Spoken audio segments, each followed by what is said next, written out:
Selamat datang di channel Alur Donghua. Sebelum menonton, silahkan subscribe, biar Mimin tambah semangat update-nya. Tanpa sepengetahuan Han Li dan yang lainnya, tidak lama setelah mereka pergi dari area semburan petir, awan hitam di sekitar Lightning Turtle menghilang untuk mengungkapkan wujud aslinya. Cukup untuk mengatakan bahwa makhluk itu sebesar gunung besar. Cangkangnya yang sangat besar berwarna abu-abu tua, namun berkilau dengan sinar metalik dan tampak sangat halus.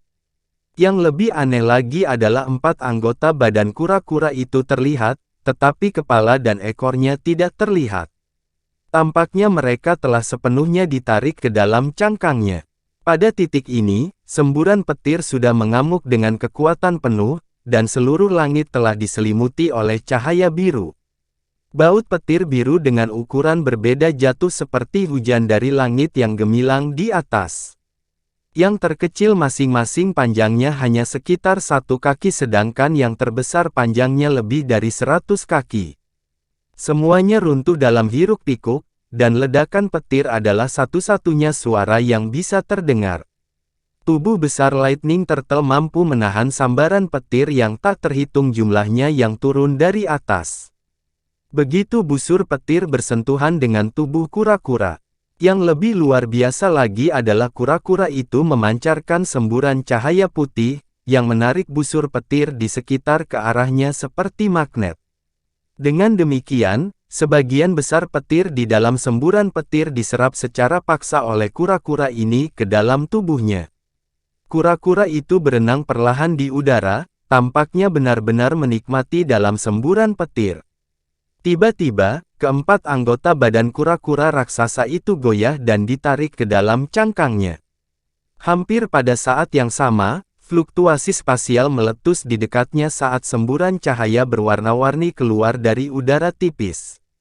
Cahaya kemudian surut untuk mengungkapkan burung kerangka besar yang memancarkan cahaya berwarna-warni dari tubuhnya. Burung kerangka ini hanya berukuran lebih dari 100 kaki, tetapi aura yang dipancarkannya tidak kalah sedikit pun dibandingkan dengan Lightning Turtle yang perkasa. Yang lebih mencengangkan adalah ada 2 sosok humanoid yang berdiri di atas kepalanya. Salah satunya tingginya sekitar 20 kaki dengan cahaya hitam berkedip di sekujur tubuhnya sementara yang lain berukuran lebih biasa, tetapi seluruhnya diselimuti awan hijau, sehingga tidak mungkin untuk mengetahui fitur aslinya. Tidak buruk, aku tidak berpikir kita akan menemukan mangsa yang begitu fantastis setelah kita diteleportasi ke sini. Kebetulan aku sedang memurnikan iblis raksasa berkepala 10 dan kehilangan beberapa bahan. Kura-kura petir ini akan cukup, salah satu sosok humanoid bergumam. Kakak Tian Miao, kamu tidak bisa mengklaim kura-kura ini untuk dirimu sendiri. Kamu hanya akan membutuhkan beberapa kerangkanya untuk memurnikan iblismu. Aku bisa membantumu membunuh kura-kura ini, tapi aku ingin 2 manik petirnya, sosok humanoid lainnya terkekeh. Itu kesepakatan yang miring jika aku pernah mendengarnya. Bagian paling berharga dari tubuh kura-kura petir adalah 2 butir petirnya, tidakkah menurutmu agak tidak adil bagimu untuk mengklaimnya seperti ini? Sosok humanoid di dalam awan hijau tampaknya tidak senang dengan pengaturan ini. Hehe, manik-manik petir memang barang yang luar biasa, tapi itu sama sekali tidak berguna bagimu, namun aku memiliki tujuan khusus untuknya. Bagaimana kalau aku menawarkan untuk menukar tulang lengan roh sejati Qilin dengan 2 manik-manik petir ini? Sosok humanoid tinggi dan lebar yang usulkan. Tujuan khusus. Oh, aku hampir lupa bahwa roh transportasi saudara Xuan Wu adalah kura-kura petir. Kamu mencoba memperpanjang umurnya dengan memberinya manik-manik petir, kan? Tian Miao bertanya. Itu benar, rekan Daois. Memperpanjang umur roh transportasi akan sangat bermanfaat bagi umat manusia. Itu bisa dihitung sebagai setengah dari roh sejati, dan jika perang skala besar benar-benar pecah, itu akan bisa untuk memberikan bantuan besar kepada kami. Anda tidak akan menolak saya, kan? Melihat kamu memang memiliki tujuan yang berharga untuk manik-manik petir ini, aku tentu saja tidak akan menolak pengaturan ini. Namun, kita harus bergegas agar kita tidak menunda masalah yang sebenarnya kita datangi ke sini untuk mengatasi.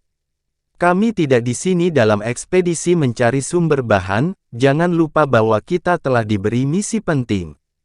Kita harus menyingkirkan semua permukiman yang didirikan oleh makhluk ras asing di dekat kota Deep Haven. Tian Miao menyetujui dengan enggan.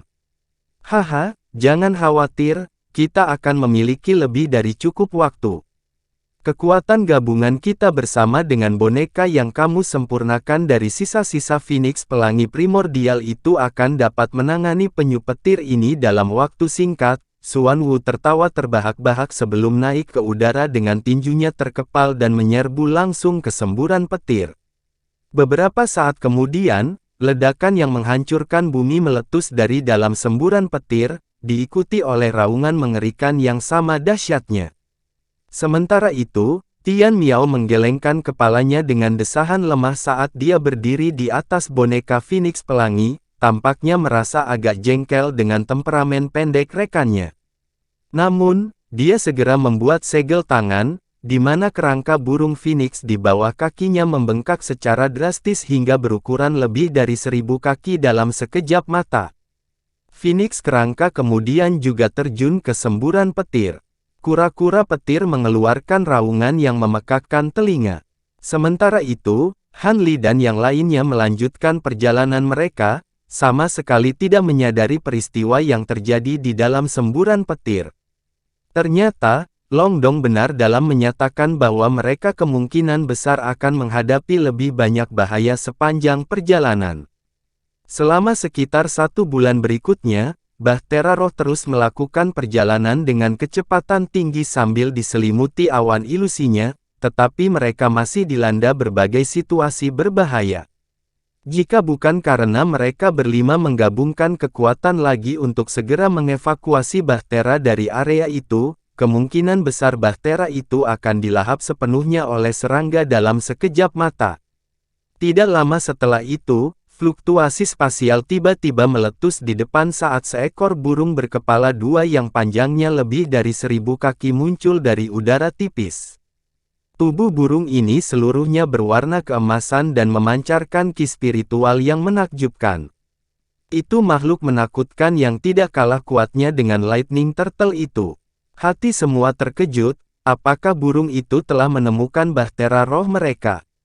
Ternyata, itu memang memperhatikan Bahtera mereka, tetapi itu menunjukkan kurangnya minat pada objek yang tidak penting. Dengan demikian, ia hanya mengepakkan sayapnya yang besar dan terbang menjauh. Han Li dan yang lainnya menghela napas lega sebelum saling melirik dengan senyum masam di wajah mereka. Setelah menyaksikan kengerian dunia purba, tidak ada lagi yang berani benar-benar berkultivasi di dalam ruang kultivasi mereka yang sunyi. Semua orang tetap waspada. Selama beberapa hari mendatang, mereka menghadapi beberapa krisis lagi, yang semuanya hampir tidak dapat dihindari melalui upaya kolektif semua orang. Hati Han Li tersentak kaget, diikuti oleh getaran hebat yang mengalir melalui Bahtera secara berurutan. Cahaya putih kemudian mulai berputar tak menentu di sekitar dinding di sekelilingnya, dan dinding itu secara bertahap mulai retak. Ekspresi Han Li menjadi gelap saat dia menyapu lengan baju ke arah atap ruang kultivasinya yang sunyi, di mana seberkas cahaya keemasan melesat keluar, menusuk lubang besar ke atap. Tubuh Han Li bergoyang sebelum dia terbang melalui lubang sebagai seberkas cahaya biru. Setelah beberapa kali berkedip, dia telah mencapai ketinggian lebih dari 200 kaki di atas Bahtera.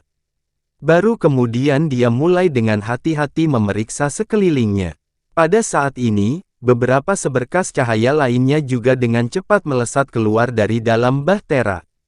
Long Dong dan yang lainnya juga telah meninggalkan Bahtera dalam menghadapi krisis terbaru ini. Setelah semua orang meninggalkan Bahtera, ledakan keras meletus dan seluruh Bahtera Roh meledak di tengah cahaya putih yang tidak menentu, langsung menyapu hembusan angin kencang yang melonjak ke arah mereka berlima. Semuanya adalah kultivator transformasi dewa, jadi mereka tidak takut dengan angin ini. Semuanya berhasil menstabilkan diri sebelum menatap lokasi ledakan di bawah. Selain pemuda alis putih yang sedang bertugas mengawasi, tidak ada yang tahu apa yang menyebabkan ledakan ini. Namun, saat semua orang menyapu indera spiritual mereka melalui area sekitarnya, tidak dapat menemukan apapun. Dengan demikian, mereka semua agak bingung. Kakak Li, siapa yang menyerang kita? Xiao Hong buru-buru bertanya. Lihat sendiri. Pria muda beralis putih itu mengalihkan pandangannya ke bawah dengan ekspresi muram. Semua orang sedikit goyah setelah mendengar ini sebelum menyapu indera spiritual mereka ke tanah. Setelah memastikan situasi di bawah, alis Han Li berkerut sementara kedua wanita itu berteriak kaget. Ada satu set pegunungan raksasa di bawah yang tampaknya membentang hingga tak terbatas dan seterusnya. Semuanya kebetulan terletak di atas kol antara dua gunung besar, dan di tempat yang agak tidak jelas ini, ada area luas yang telah dibersihkan di tengah hutan dengan pepohonan besar dari semua jenis warna. Di tengah area ini ada ramuan ungu raksasa yang tingginya sekitar 400 kaki.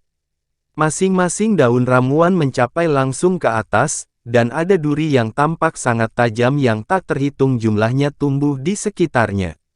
Ada sepasang makhluk kolosal yang berhadapan satu sama lain di kedua sisi ramuan raksasa ini. Salah satunya adalah kadal raksasa dengan panjang tubuh sekitar 600 kaki. Seluruh tubuhnya berwarna hijau dan penuh dengan bintik-bintik hitam seukuran koin sementara sepasang tanduk merah di atas kepalanya. Lawannya adalah raksasa purba yang tingginya sekitar 300 kaki. Itu memiliki serangkaian fitur wajah yang menyeramkan dan rambut kuning. Itu memiliki tongkat kayu hitam pekat yang diangkat di bahunya, dan semua orang menarik napas tajam saat melihat raksasa ini. Ada bola mata putih keperakan yang tak terhitung jumlahnya dengan ukuran berbeda di seluruh tubuh dan kaki raksasa itu, yang semuanya memancarkan cahaya menakutkan. Raksasa dan kadal itu mengamati lawan sambil menilai ramuan raksasa di antara mereka. Hati Han Li tergerak saat melakukan pengamatan ini saat dia juga mengarahkan indera spiritualnya ke arah ramuan itu, yang diikuti dengan perubahan ekspresinya secara drastis. Buahnya bulat dan kenyal, dan sepertinya dipenuhi dengan jus bening, memancarkan aroma yang memikat. Setelah menyapu indera spiritualnya ke arah buah-buahan ini, Han Li menemukan bahwa masing-masing mengandung inti berbentuk naga yang sangat hidup. Semua inti berbentuk naga itu berkilauan dan tembus cahaya. Naga mini ini tidak memiliki tanda-tanda kehidupan, tetapi memancarkan ki spiritual yang sangat murni. Bahkan hanya dengan menyapu indera spiritualnya melalui buah-buahan ini, Han Li dikejutkan oleh rasa nyaman dan relaksasi yang luar biasa. Buah naga Zoysia. Ye Ying mengatakan kata-kata yang baru saja muncul di benak Han Li. Long Dong dan yang lainnya juga memasang ekspresi terkejut dan gembira, setelah dengan jelas juga mengidentifikasi buah-buahan ini. Buah-buah ini adalah bahan utama untuk memurnikan obat roh, Rising Dragon Peel, yang hanya dapat dikonsumsi oleh kultivator di atas tahap tempering spasial. Buahnya hanya matang setiap 30.000 tahun sekali, dan bahkan konsumsi sendiri dapat menghemat 60 tahun kultivasi yang sulit. Sepertinya yang ini baru saja matang, akan sangat beruntung jika kita bisa mengamankan seikat buah ini, gumam Xiao Hong pada dirinya sendiri dengan mata berbinar. Ekspresinya juga tercermin di wajah Ye Ying dan Long Dong. Semuanya jelas sangat tergoda untuk masuk. Bahan utama untuk pil tahap tempering ruang sangat langka, dan bahkan kebanyakan kultivator tempering ruang biasa tidak akan dapat menemukannya. Bahan-bahan berharga seperti itu juga tidak dapat ditemukan di pelelangan biasa, mereka sebagian besar diperdagangkan antara kultivator tingkat tinggi untuk barang-barang dengan nilai yang sama. Jika tidak, darah roh katak sejati yang diperlukan untuk memurnikan pil tahap transformasi dewa akhir tidak akan begitu dicari oleh mereka yang menghadiri pelelangan. Pil itu bisa mengambil satu dari tahap transformasi dewa ke tahap tempering spasial, yang tampaknya hanya satu langkah, tetapi perbedaan antara keduanya seperti langit dan bumi. Jika seorang di antara mereka ingin mengamankan buah naga zoysia di sini dan membawanya ke kultivator tempering ruang, mereka pasti akan sangat gembira dan bersedia menukar banyak pil tahap transformasi dewa sebagai ganti buah. Meskipun bahan dan ramuan berharga sangat melimpah di dunia purba, obat roh yang efektif untuk kultivator transformasi dewa dan di atasnya masih dianggap cukup langka, dan butuh keberuntungan untuk menemukannya. Selain itu, jika obat roh muncul atau matang, itu akan menarik banyak makhluk kuat dalam waktu singkat, sehingga buah ini tidak akan bertahan lama. Han Li dan kelompoknya bahkan belum berkelana ke dunia purba untuk mencari bahan, namun mereka telah menemukan penyu petir dan buah naga zoysia ini dalam rentang waktu beberapa bulan. Mereka pasti sangat beruntung. Akan sering ada kultivator tingkat tinggi yang tinggal di dunia purba selama beberapa dekade pada suatu waktu. Lihat dulu situasinya di bawah. Pemuda beralis putih itu mendengus dengan dingin. Raksasa itu adalah raksasa bermata seribu, matanya berwarna putih keperakan, yang menunjukkan bahwa ia belum mencapai kedewasaan penuh, tetapi ia masih merupakan makhluk yang sangat menakutkan. Kadal itu mungkin tidak terlalu mirip, tapi untuk raksasa yang sangat mewaspadai itu jelas menunjukkan bahwa itu juga cukup kuat. Kedua makhluk ini kemungkinan besar setidaknya kekuatan tahap tempering spasial awal. Han Li menganalisis dengan suara lambat. Setelah mendengar kata-kata Han Li, semua orang menyadari fakta bahwa mengamankan buah-buahan ini akan sangat sulit. Namun, mereka tidak bisa untuk meninggalkan bahan yang begitu langka dan berharga. Semua orang saling melirik, tetapi tidak ada yang mau mengambil risiko, dan ekspresi mereka semua menjadi gelap bersamaan.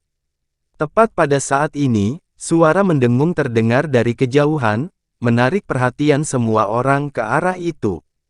Di sana, di langit yang jauh, 8 makhluk besar seperti ulat sutera terbang dengan cepat ke arah mereka. Panjangnya sekitar 20 kaki, dan tubuh mereka memancarkan cahaya dengan berbagai warna. Alis Han Li berkerut, tetapi setelah menyapu indera spiritualnya ke arah mereka, ekspresinya mereda lagi. Makhluk raksasa ini tampaknya cukup menakutkan, tetapi aura mereka agak lemah, dan tidak menimbulkan ancaman bagi Han Li dan yang lainnya. Karena itu, tidak ada yang menganggap makhluk-makhluk ini sebagai ancaman, dan mereka bersiap untuk mengusir begitu mereka mendekat. Namun, rangkaian peristiwa yang terjadi selanjutnya membuat mereka sangat ketakutan.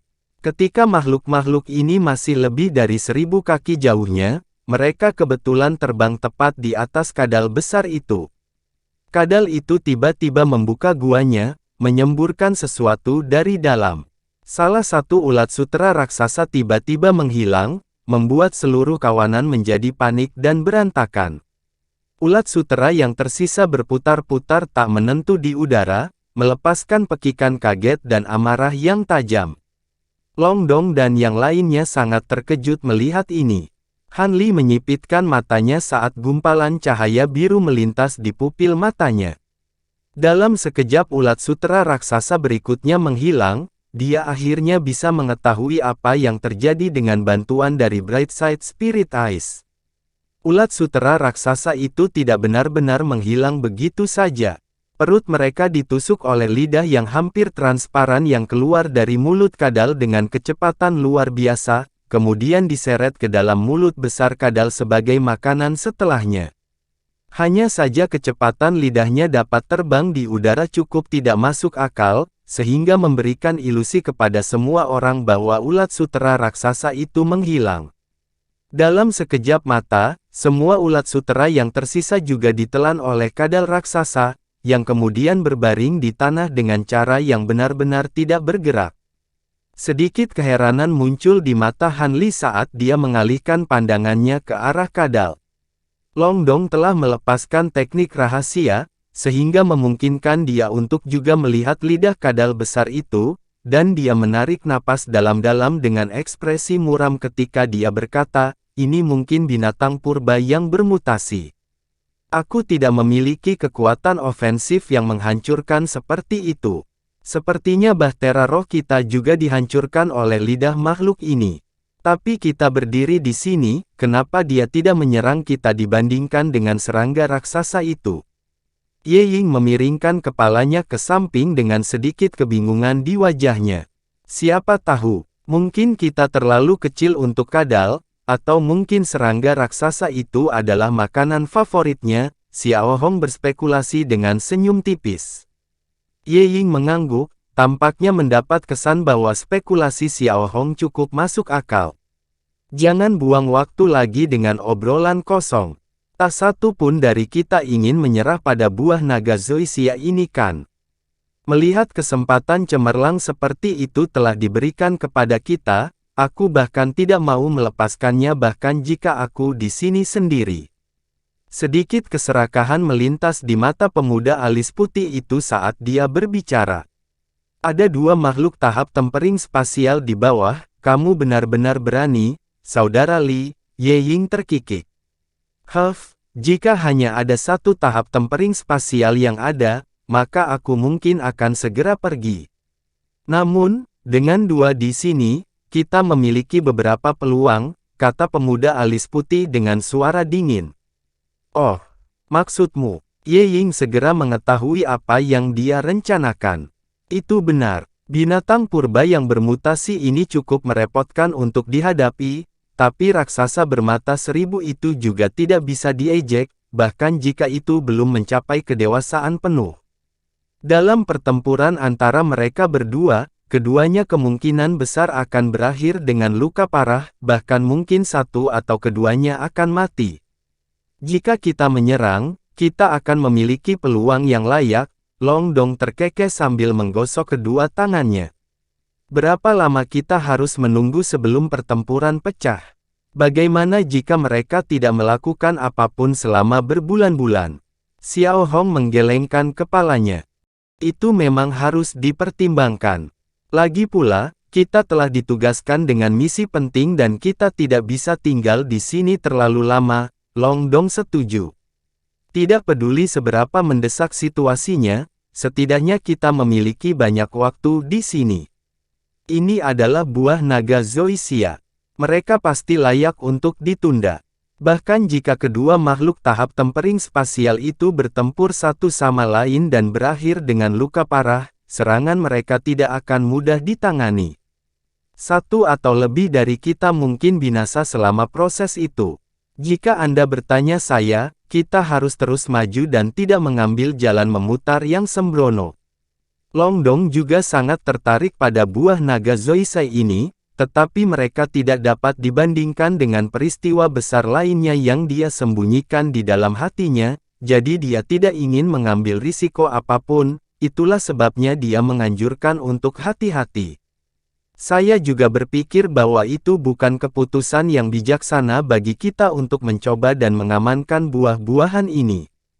Jangan lupa bahwa raksasa adalah makhluk yang hidup berkelompok. Buah roh ini sudah matang, namun raksasa ini dan kadal ini masih terperangkap di dalamnya. Mungkin raksasa sedang menunggu saudara-saudaranya untuk tiba dan memberikan bantuan. Kadal belum mengambil inisiatif untuk menyerang, jadi dia juga pasti sedang merencanakan sesuatu. Jika kita terus menunggu seperti ini, kita bisa terjebak dalam pertempuran besar yang akan membahayakan hidup kita, renung Xiao Hong dengan alis berkerut. Aku tidak peduli apa yang kamu katakan, aku harus mengamankan buah roh itu. Untuk beberapa alasan, Ye Ying tiba-tiba memutuskan untuk berdiri kokoh di sisi pemuda beralis putih itu. Tidak hanya Long Dong dan Xiao Hong goyah saat melihat ini, bahkan pemuda alis putih itu sendiri cukup terkejut. Namun, kesulitan sekarang muncul. Ada dua orang yang mendukung dan dua orang yang menentang, membuat suara Han Li menjadi yang menentukan. Karena itu, mereka berempat mengarahkan pandangan ke arah Han Li. Han Li menghela napas dalam-dalam dan tidak memedulikan mereka berempat saat dia merenung, memang mengambil risiko untuk buah roh yang begitu berharga, tapi seperti yang dikatakan Peri Xiao, kita tidak bisa menghabiskan terlalu banyak waktu di sini. Bahkan jika raksasa dan kadal menahan diri untuk tidak bergerak, makhluk kuat lainnya dapat tertarik ke tempat ini oleh buah roh ini. Kita harus menyerang dalam 3 hari. 4 orang lainnya semua saling melirik setelah mendengar ini. Tentunya tidak mungkin menciptakan peluang yang cocok bagi kita untuk menyerang dalam 3 hari. Xiao Hong menggelengkan kepalanya. Pemuda alis putih dan Ye Ying tetap diam, tapi mereka jelas juga sangat skeptis. Jika kita membiarkan hal-hal seperti sekarang, maka memang tidak mungkin peluang akan muncul dengan sendirinya dalam 3 hari. Namun, jika kita menggunakan beberapa taktik, kita mungkin dapat menciptakan beberapa peluang untuk diri kita sendiri. Misalnya, kita bisa memancing mereka pergi atau membuat mereka marah, usul Han Li dengan senyum tipis. Jadi maksudmu adalah, Long Dong mulai mengerti apa yang direncanakan Han Li. Itu benar, jika kita bisa melakukan itu, maka kita bisa menciptakan peluang untuk diri kita sendiri dalam waktu singkat. Pemuda alis putih itu sangat gembira. Memikat mereka tidak akan mudah, tetapi membuat mereka marah dan mendesak mereka untuk saling bertarung seharusnya tidak terlalu sulit, Ye Ying terkekeh. Jika tidak ada banyak risiko yang terlibat, maka saya bersedia menawarkan bantuan saya. Xiao Hong sepertinya berubah pikiran setelah mendengar lamaran Han Li. Melihat kalian semua telah membuat keputusan, tidak tepat bagiku untuk melepaskan diri dari upaya ini. Namun, tindakan yang kita ambil harus layak.